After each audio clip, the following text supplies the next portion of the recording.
Hello students, आज की इस वीडियो में हम ITI first year electrician trade theory का चैप्टर नंबर 11 पढ़ने वाले हैं। अगर आपने पहले के चैप्टर को नहीं देखा है, नहीं पढ़ा है, तो आपको करना क्या है, इस वीडियो के डिस्क्रिप्शन में जाना है। वहाँ पर मैंने प्लेलिस्ट का लिंक दे दिया है, वहाँ से जाकर आप सभी चैप्टर्स को कवर कर सकते हो जिन पर मैंने ऑलरेडी वीडियो बना दी है। एंड आज की इस वीडियो में हम चैप्टर नंबर 11 को पढ़ने वाले हैं, जो कि है वैद्युतिक वायरिंग यानी इलेक्ट्रिकल वायरिंग।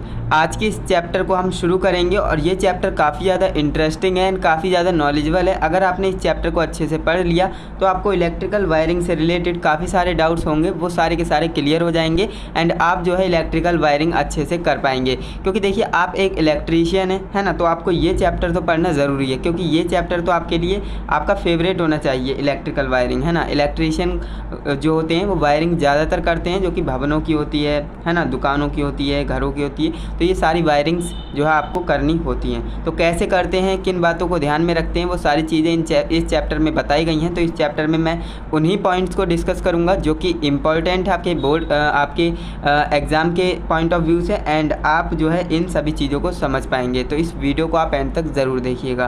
तो ये लेक्चर नंबर 1 हमारा होने वाला है। सबसे पहले हम इंट्रोडक्शन की बात कर लेते हैं कि आखिर हमें इस चैप्टर में क्या क्या पढ़ना होता है। तो देखिए, वर्तमान युग में विद्युत शक्ति का महत्व इतना बढ़ गया है कि हमारे दैनिक जीवन की एक मूलभूत आवश्यकता बन गई है।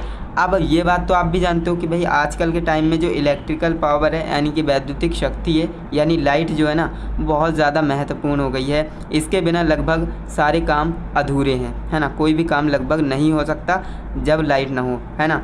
तो इसीलिए बोला जा रहा है कि वर्तमान युग में जो विद्युत शक्ति है उसका महत्व इतना ज़्यादा बढ़ गया है कि हमारे दैनिक जीवन की एक मूलभूत आवश्यकता बन गई है ना। यह विद्युत शक्ति विद्युत उत्पादन केंद्रों से ट्रांसमिशन एवं डिस्ट्रीब्यूशन लाइनों के द्वारा उपभोक्ता स्थल तक पहुंचती हैं। उपभोक्ता किसे कहते हैं? कंज्यूमर, जो इलेक्ट्रिसिटी को कंज्यूम करता है। यानी कि जैसे कि आपके घर पे आ रही है ना, लाइट आती है, इलेक्ट्रिसिटी आ रही है, तो आप क्या हैं? कंज्यूमर है, क्योंकि आप उस लाइट को कंज्यूम कर रहे हैं, इस्तेमाल कर रहे हैं। तो इसीलिए बोला जा रहा है कि ये जो विद्युत शक्ति है ना, विद्युत उत्पादन केंद्रों जहाँ से जो है जनरेट होती है इलेक्ट्रिसिटी, वहाँ से जो है ट्रांसमिट होती है, फिर डिस्ट्रीब्यूट होती है, और इन सभी के द्वारा जो है आपके घर तक पहुंचती है क्या? इलेक्ट्रिसिटी। तो इस बात को आप ध्यान रखेंगे, ये काफ़ी सारे स्टेप से होकर आती है। ऐसा नहीं कि कहीं से लाइट बनी और डायरेक्ट आपके घर आ गई, ऐसा नहीं होता है। देखिए, जो है काफ़ी ज़्यादा हाई वोल्टेज जनरेट होते हैं उत्पादन केंद्र में, फिर वो क्या होता है? ट्रांसमिट होते हैं, है ना, ट्रांसमिशन लाइन से जाते हैं, एंड उसके बाद जो है डिस्ट्रीब्यूशन होते हैं। एंड स्टेप अप और स्टेप डाउन ट्रांसफार्मर कहाँ कहाँ लगते हैं, वो सारी चीज़ें आपको इस चैप्टर में पता लगेंगी। एंड ट्रांसफार्मर का अलग ही एक चैप्टर है, उसमें मैं आपको सारी चीज़ें समझाने वाला हूँ कि लाइट इलेक्ट्रिसिटी कैसे बनती है, कैसे ट्रांसमिट होती है, कैसे डिस्ट्रीब्यूट होती है ना। वो सारे डाउट आपके क्लियर हो जाएंगे। तो अब हम जान लेते हैं कि वैद्युतिक वायरिंग संबंधित जो भारतीय विद्युत नियम है वो कौन कौन से है ना। ये रूल्स को आपको समझना ज़रूरी है, एंड जब भी आप इलेक्ट्रिकल वायरिंग करेंगे तो आपको ये रूल्स को ध्यान में रखना ज़रूरी होगा।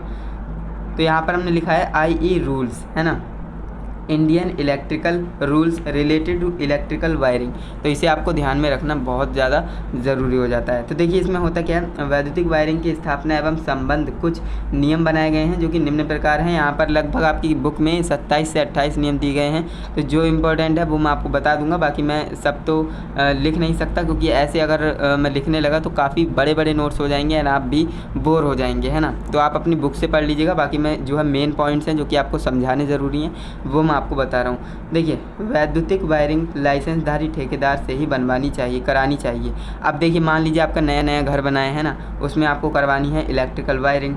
तो इलेक्ट्रिकल वायरिंग आप कराएंगे तो ऐसा तो है नहीं किसी भी ठेकेदार को उठा लाएंगे, है ना, और उससे कहेंगे कि इलेक्ट्रिकल वायरिंग होनी है वो कर दे। तो ऐसा आप करवाएंगे ना, तो डेफिनेटली वो कहीं ना कहीं आपके साथ फ्रॉड कर देगा, या फिर वो सही से वायरिंग नहीं करेगा और आपका हो जाएगा नुकसान। तो इन बातों को आपको ध्यान रखना है कि जब भी आप नए भवन या दुकान या घर की वैद्युतिक वायरिंग करा रहे हैं तो ध्यान रखिएगा, जिस भी ठेकेदार से करा रहे हैं उसके पास लाइसेंस होना ज़रूरी है। अगर उसके पास लाइसेंस है तभी आप उससे कराइएगा वायरिंग, अदरवाइज़ आप आप ना ही कराएं तो बेहतर होगा, क्योंकि किसी को भी रैंडमली उठाकर वायरिंग कराना बहुत ज़्यादा हानिकारक हो जाता है, क्योंकि हो सकता है वो अर्थिंग ना करे, है ना, हो सकता है वो इन सभी रूल्स को ध्यान में न रखे जो हम पढ़ने वाले हैं, और हो सकता है उसे अच्छे से वायरिंग भी ना आती हो। तो इन बातों को आपको ध्यान में रखना होता है कि वैद्युतिक वायरिंग लाइसेंसधारी यानी कि जो लाइसेंस जिसके पास है उसी ठेकेदार से करानी चाहिए। तो ये पॉइंट आपको अच्छे से समझ में आया होगा। एंड इसके बाद नेक्स्ट हमारा पॉइंट है वैद्युतिक वायरिंग में प्रयुक्त सहायक सामग्री ISI चिन्हित होनी चाहिए। अब देखिए आपके घर में जो है सॉकेट, स्विच, है ना, ये सारी चीज़ें इस्तेमाल में होंगी इलेक्ट्रिकल वायरिंग में। तो जब भी ये सारा सामान आए तो आप देखिएगा आपके जो स्विच सॉकेट्स होते हैं ना, उस पर ISI मार्किंग होना ज़रूरी है। अब देखिए ISI क्या होती है, तो जैसे कि सॉरी, जब भी आप स्विच या सॉकेट को उठा करके देखेंगे ना, तो उसके बैक साइड में या फ्रंट साइड में आपको जो है ISI लिखा हुआ दिखेगा। अगर ऐसा है तो बढ़िया है, अगर नहीं है तो वो लोकल है, उसे यूज़ ना करें तो बेहतर होगा, क्योंकि वैद्युतिक वायरिंग में जो प्रयुक्त सहायक सामग्री होती है वो ISI चिन्हित होनी चाहिए। इस बात को भी आपको ध्यान में रखना पड़ेगा। एंड इसके बाद हम आगे बढ़ते हैं। तो देखिए 3rd नंबर हमने पॉइंट लिखा है, जो कि क्या है, लाइट एंड फैन के प्रत्येक उप परिपथ में से अधिक और पावर के प्रत्येक उप परिपथ में 2 से अधिक, है ना, इसमें 10 से अधिक और इसमें 2 से अधिक उपभोग बिंदु नहीं होने चाहिए। यानी लाइट और जो फ़ैन होता है आपका, इसके जो है प्रत्येक उप परिपथ में, है ना, जो सर्किट होता है उसमें जो है 10 से अधिक और पावर के प्रत्येक उप परिपथ में 2 से अधिक उपभोग बिंदु नहीं होने चाहिए। तो इस बात को भी आपको ध्यान रखना पड़ेगा। बाकी ये आपको समझ में आ गया होगा। नियंत्रण स्विच बोर्ड की फर्श से ऊंचाई कितनी होनी चाहिए, तो इसे भी आपको ध्यान रखना है। जो स्विच बोर्ड होता है फर्श से कितनी ऊंचाई पर होना चाहिए, 1.3 मीटर की ऊंचाई पर होना चाहिए, और यह कक्ष से प्रवेश द्वार के निकट बाईं ओर स्थापित होना चाहिए। अब देखिए मान लीजिए आपका कोई ये गेट है ना, ये फ्रंट गेट है, आप इसे खोल रहे हैं, तो ध्यान रखिएगा जब भी आप किसी कक्ष के प्रवेश द्वार, है ना, उसके निकट जो कहाँ होना चाहिए, बाईं ओर, दाईं ओर नहीं होना चाहिए, हमेशा बाईं ओर होना चाहिए, क्योंकि दाईं ओर आपका गेट खुलता है ना, तो बाईं ओर आपका जो है स्विच बोर्ड होना चाहिए। तो इस बात को आप ध्यान रखेंगे। तो ये आपको 4 पॉइंट मैंने आपको बताए हैं, हालांकि 27 से 28 पॉइंट है, तो आप अपने बुक से पढ़ सकते हो। जहाँ पर भी डाउट लगे कमेंट करिएगा, अदरवाइज़ आप कहेंगे तो मैं पूरी वीडियो ले आऊँगा उन सभी रूल्स के ऊपर, है ना। तो बाकी मैंने जो है इंपॉर्टेंट्स आपको बता दिए हैं, इन्हें आपको ध्यान में रखना ज़रूरी है। अब देख लेते हैं नेक्स्ट पॉइंट को, जो कि है वैद्युतिक वायरिंग हेतु स्थापना कारक। अब इन्हें आपको ध्यान में रखना है कि वैद्युतिक वायरिंग आप करा रहे हैं तो कौन कौन से जो फैक्टर हैं आपको ध्यान में रखने चाहिए। तो देखिए पहला है मजबूती। आपको जो है ड्यूरेबिलिटी पर टेस्ट करना है कि कितने ज़्यादा मजबूत चीज़ें हैं, है ना। मजबूती बहुत ज़्यादा मैटर करती है। दिखावट, अब दिखावट अच्छी नहीं होगी तो कैसी लगेगी आपकी वायरिंग, है ना, बहुत बेकार लगेगी।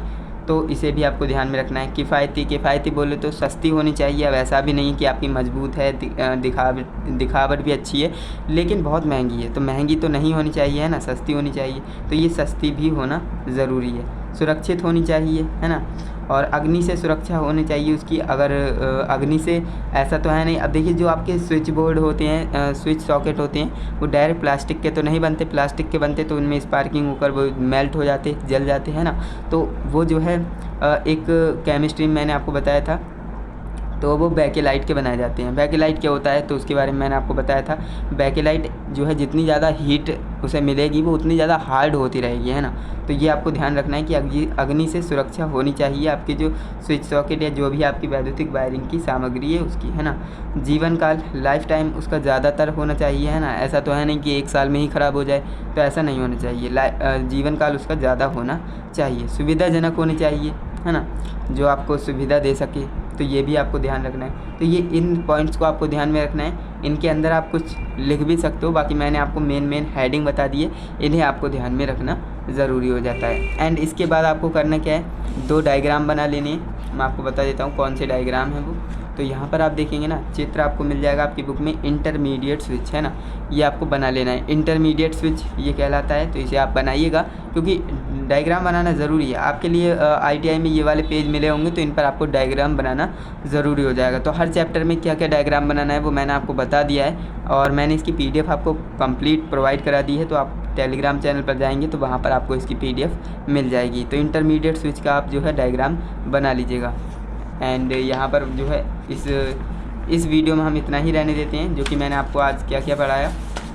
आज का हमारा लेक्चर 1 था, जिसमें मैंने आपको चैप्टर नंबर 11 जो आपका है वैद्युतिक वायरिंग यानी इलेक्ट्रिकल वायरिंग, ये हमने शुरुआत की इस चैप्टर की, और इस चैप्टर में क्या क्या पढ़ना है वो सारी चीज़ें आपको बताई। वैद्युतिक वायरिंग के जो नियम होते हैं वो मैंने बताए, एंड इसके बाद जो आपको कुछ ऐसे फैक्टर्स होते हैं जो कि ध्यान में रखने हैं वो मैंने आपको बता दिए। आने वाली वीडियो में हम और ज़्यादा इंटरेस्टिंग जो कि है वैद्युतिक वायरिंग सामग्री, है ना, कौन कौन सी वैद्युतिक वायरिंग सामग्री होती है ना, एमसीबी क्या होती है, आरसीसीबी क्या होता है, प्लायर, कटर, वायर, है ना, ये सारी चीज़ें आपको कहाँ पर नेक्स्ट वीडियो में मिलेंगी। तो अगर आपने चैनल को सब्सक्राइब नहीं किया है तो कर लेना, क्योंकि आने वाली वीडियो की नोटिफिकेशन आपको तभी मिलती है। तो चलिए दोस्तों, आज के लिए बस इतना ही, मिलते हैं नेक्स्ट इंटरेस्टिंग इन्फॉर्मेटिव वीडियो के साथ। तब तक के लिए जय हिंद, वंदे मातरम।